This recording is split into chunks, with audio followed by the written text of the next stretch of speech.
Oi gente, tudo bem com vocês? Vanessa Rudnick passando para nossa conversa com pais.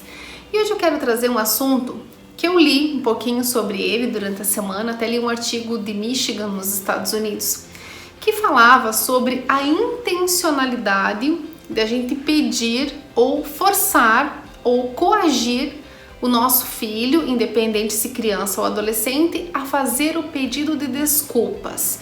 E o quanto isso interfere no próprio comportamento dele.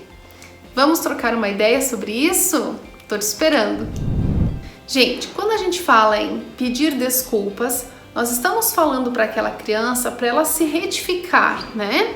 Para que ela corrija o seu erro, retome o seu erro, mas para que ela peça desculpas para outra pessoa e nem sempre ela tenha a compreensão, o entendimento desse contexto. Veja, quando eu peço desculpas para alguém, qual é o primeiro sentimento que me vem?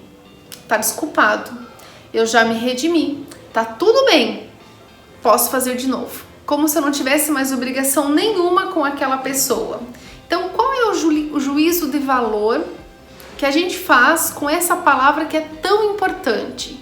Então nós precisamos prestar atenção um pouquinho nessa reação, nessa forma que as crianças veem, e eu vejo que alguns comportamentos maternos e paternos vêm muito de encontro com isso. Qualquer coisa, pede desculpa, pede desculpa, não tirou, pede desculpa pro amiguinho, pede desculpa pro professor, pede desculpa pro pai, pede desculpa pra mãe, pede desculpa pro vô, pede desculpa. E a criança vive numa redoma que aquela palavra já perdeu totalmente o sentido e o significado, ela não tem mais valor nenhum, porque eu sei que eu posso fazer de novo, é só pedir desculpa e fica tudo bem. E eu posso continuar cometendo o meu erro, a minha falha, né? E vai ficar tudo bem, porque é só pedir desculpas. Pedir desculpas vem com a visão de que nós estamos passando uma borracha e fica tudo resolvido. E eu posso sim me dar ao luxo de ir lá cometer o mesmo erro, de fazer a mesma coisa e depois só pedir desculpas e tá tudo certo. E esse juízo de valor que a gente tem feito dessa palavra, principalmente com crianças menores e até com adolescentes que já chegam na adolescência, às vezes até arredio, porque aí o que eles querem? Chega na adolescência, eles já não pedem mais desculpas, porque eles viram que isso não teve valor e importância nenhuma. Então nós precisamos tomar um pouquinho esse cuidado. Primeiro porque nós podemos fazer a solicitação da desculpa de outras formas também. Não precisa a criança ir lá e pedir desculpa o tempo todo. Primeiro, nós precisamos levar a criança a ter empatia. Então, o que aconteceu? Vamos prestar atenção. O que aconteceu para que a gente precise pedir desculpas? Ah, eu fui lá e eu dei um soco no meu amiguinho. Eu fui lá e eu derrubei o livro da professora. Eu fui lá, ok. Então vamos ter empatia. Se fosse o seu livro que tivesse caído no chão, como que você iria se sentir? E aí a gente mexe com as emoções também, que é muito legal. Porque tem crianças que não sabem falar das emoções, tá? Então a gente precisa trabalhar um pouquinho isso também. E se fosse você que tivesse levado um soco no estômago? Como é que você ia estar se sentindo? Então levar, ok.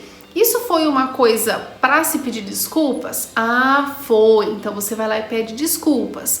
Tem crianças que não conseguem mais pedir desculpas porque viram que aquilo caiu na mesmice. Então a gente precisa retomar com ela que ações, boas ações, também são pedidos de desculpa. E que se eu não consigo esboçar, verbalizar o pedido de desculpas, mas eu posso ir lá e juntar o livro.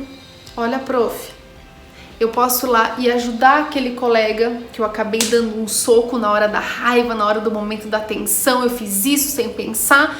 Ah, então você não teve a intenção. Não.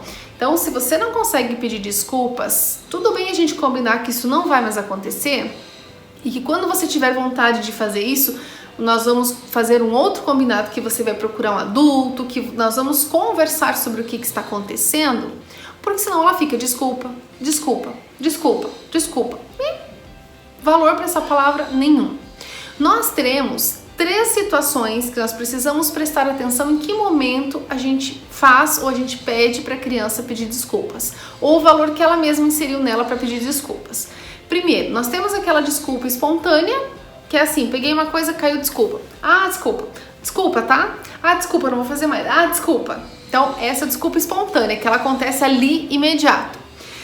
Aí tem aquela desculpa que ela pode ser solicitada, que você levou ele a pensar, e você não acha interessante lá pedir desculpa, então? Ok, então eu tô criando um valor para a palavra de acordo com uma atitude errônea, uma atitude errada que a criança ou adolescente ou nós tivemos, e com isso eu vou elaborar uma situação de pedido de desculpas, mas eu vou fazer isso nesses casos, não o tempo todo. E tem um terceiro tipo de desculpas que não é legal, é quando a criança ou adolescente eles são coagidos. Você vai lá pedir desculpa, você tem que pedir desculpa, o que você fez me envergonhou, onde eu te vi você... Então assim, você faz tanta pressão, acaba coagindo, que a criança vai lá e pede desculpas, mas ela não tá nem entendendo por que isso tá acontecendo, porque não foi tanto assim pra gente coagir e pedir desculpas. Então a gente precisa trabalhar com a desculpa espontânea e com a desculpa solicitada quando for de bom grado, mas quando isso for eficaz, porque senão essa palavra perde completamente o valor que ela tem. Uma vez que eu peço desculpas, eu entendo que eu não vou mais fazer. E a gente sabe que a criança é um ser em construção e que daqui a pouco, infelizmente, ela vai cair nesse erro de novo. E veja, até que ponto foi um erro? Será que não é melhor eu me justificar, eu dar oportunidade para essa criança se justificar?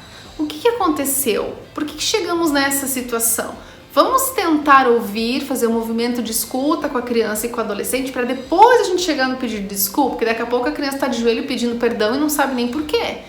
Porque tem sido muito comum. Eu erro, peço desculpas, eu erro, peço desculpas, eu erro, peço desculpas, e isso às vezes não é produtivo e nem positivo, nem para a criança. E outra, eu preciso fazer com que ela se sinta no lugar do outro e observe o porquê que eu realmente precisei fazer isso. Né? E se eu pedir desculpa, que ela seja verdadeira, que ela seja intensa e que eu tenha consciência de que o pedido de desculpas não me dá o direito de fazer de novo. E sim que eu me corrija, que eu me policie, que eu me perceba nesse processo para que eu não volte a errar mais. Tudo bem, gente? Eu espero que o vídeo tenha sido produtivo e interessante para vocês. Peço que vocês nos acompanhem na nossa fanpage. Lá no Instagram também, a gente tem o YouTube, o canal no YouTube Vanessa Rudnick, bem interessante, com vários assuntos lá, e também podem nos mandar mensagens pelo WhatsApp, por e-mail, para que a gente sim consiga conversar um pouquinho, trocar informações sobre os vídeos e temas que vocês gostariam que a gente falasse aqui no Espaço Vanessa Rudnick. Estamos esperando por vocês. Um grande beijo, até o nosso próximo vídeo, nossa próxima conversa. Até mais!